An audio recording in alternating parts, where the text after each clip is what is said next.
కర్మలను ఆచరించుటైందే నీకు అధికారము కలదు కాని వాని ఫలితము పైన లేదు. నీవు కర్మఫలమునకు కారణము కారాదు, అట్లని కర్మలను చేయుట మానరాదు.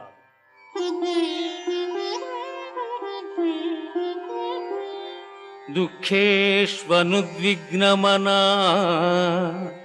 సుఖేషు విగత స్పృహ వీతరాగ భయ క్రోధ స్థితధీర్మునిరుచ్యతే.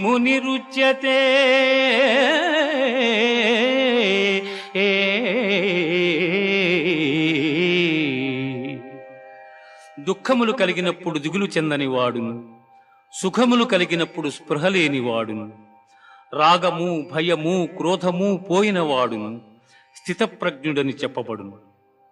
ధ్యాయతో విషయాన్ పుంసః సంగస్తేషూప